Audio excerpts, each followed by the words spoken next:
This is 9 News. New Year's Eve in Sydney is all about putting on a show. And fireworks aside, there was no shortage of action. Just relax here. As the crowds rolled in yesterday evening, so too did the boys and girls in blue. Of course, this is the ugly part of the night. It's when the fireworks are over and the celebrations are starting to wind down that the trouble really begins. Police are refusing to say if it's linked to a local bikie gang. A suburban street in lockdown. Every witness grilled and searched as they desperately try to hide their face from our cameras. Such is the fallout of Sydney's latest bloody broad daylight gun battle. And Amelia is at the scene. Amelia, do police believe the shooting is linked to other crime in the area? Well, Wendy, there was a stabbing in nearby Brighton Le Sands just yesterday afternoon. A 25-year-old man was walking along the street when he was approached by another man who stabbed him in the leg. Now, the offender has fled and police are now looking into all lines of inquiry, including the possibility it could be linked to today's shooting. As for the investigation here, police are now on the hunt for 3 men and a black 4-wheel drive seen leaving the scene immediately after the incident. Wendy? OK, Amelia, thank you for the update. It's becoming an all too familiar scene on the streets of Western Sydney. Terrified victims, unwilling targets. Residents have told us that the driver of the blue car then led police on a chase through the suburbs, coming to a stop in this block of townhouses. With nowhere to go, they've scrambled over the fence and made their getaway on foot. We are absolutely sick and tired of this type of behaviour. And an equally tough crackdown on those who plan to spend the day on the water. High-speed chases. So he's doing at least 20. Crackdowns on booze. Just give us the count from 1 to 10, please. And licence checks. You need a new boat licence. Regardless of the weather, Australia Day is one of the busiest days of the year for our water police, but this year, the harbour isn't the only part of Sydney that's facing crackdowns. The Westpac rescue chopper is itself in need of rescue. A lone kayaker stranded in rough seas off Cronulla. Exhausted and helpless, his only hope of survival is the Westpac Lifesaver chopper team. If we were to close down services at 6 p.m. and go home, the outcome could be very, very different for some of these people. It's only when you're up here that you really get a feel for just how vital these guys are. In summer, 90% of their rescues are water-based. Without this kind of aerial advantage, there really is very little hope for anyone out there. The rain may have finally died down in Moree, but its legacy is everywhere. Street after street in the flood-ravaged town still covered in water. Came through the fence, into the yard, under the house, and just started rising. End of story. A disaster from then on. For the people of Moree, these clear skies today signal the start of what is going to be one very big clean-up effort. But with the water levels still this high, it's going to be a really long time before things get back to normal. Live now to Amelia in Moree. And Amelia, what can locals there expect in the next 24 hours? Well, thankfully, Georgie, there doesn't appear to be any more rain headed for Moree, so we can expect these water levels to continue to drop. After that, it is all about the clean-up. Already today, we've seen people out and about with their brooms and their mops, but judging by how much water is still here, they've got one very big job ahead of them. All right, thank you very much for the update. One of the worst hit suburbs in Sydney.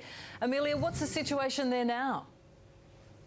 Well, Deb, the situation here at the moment is actually pretty dire. It might be hard to believe, but I'm actually standing in someone's backyard. You can see just how much water is around me. You can only imagine how much there would have been last night at the height of all of this. Now, house after house in this street that I'm in, the backyards look exactly like this. Water pooled in the backyard after floodwaters have rushed through homes in the middle of the night. Now, the rain started to fall at about 5 or 6 o'clock last night, but it wasn't until later in the evening that those water levels really started to rise. And from all accounts, they've risen very quickly from there. Some residents have told me that 15 minutes was the difference between water outside and that water bubbling up through the floorboards of their homes. Now, at this point, the SES has become involved, evacuating people from some of the worst affected areas.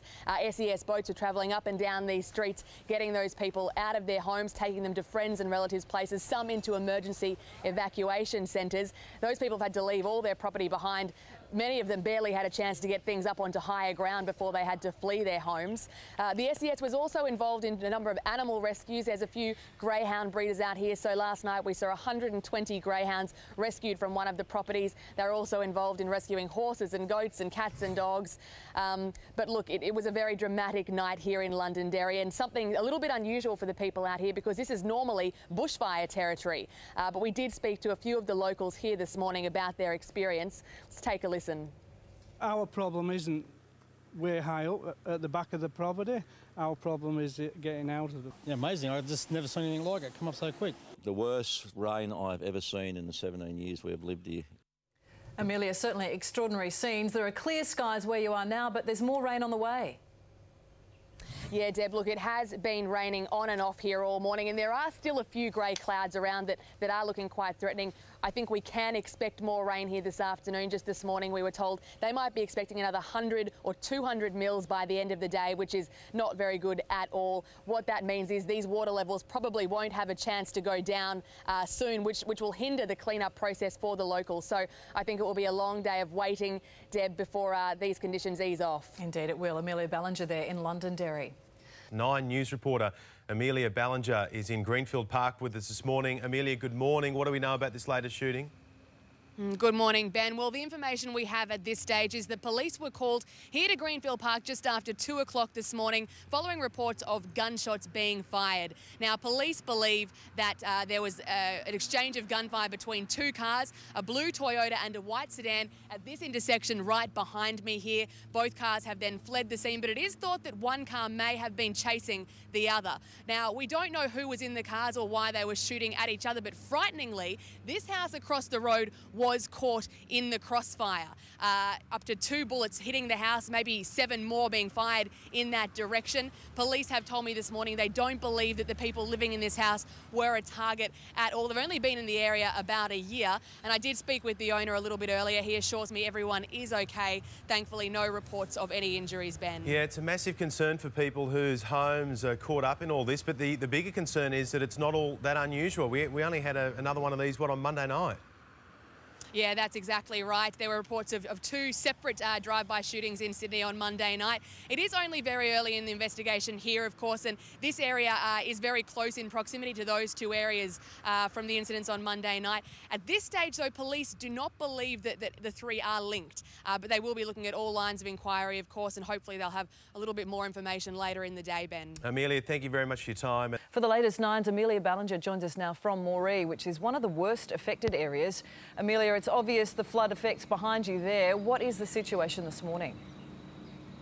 Well, Deb, it is fine here at the moment, and thankfully there wasn't any rain here in Moree overnight, which is very encouraging. Now, I am standing in front of the Mihai River, which should technically be on either side of this bridge that we're standing on, but as you can see, the water is still right across the roadway, and this town is still cut in 2. Now, it's the people on the other side of this river that have been worst affected. We were actually across there yesterday, and the only way to get down those suburban streets is by boat, and once you're there, it's just house after house completely inundated with water. Now, these water levels are still quite high. As we said, the rain did ease a little bit and the water levels have receded slightly, but authorities are saying it could still be another 24 hours before they're down to safe levels, Deb.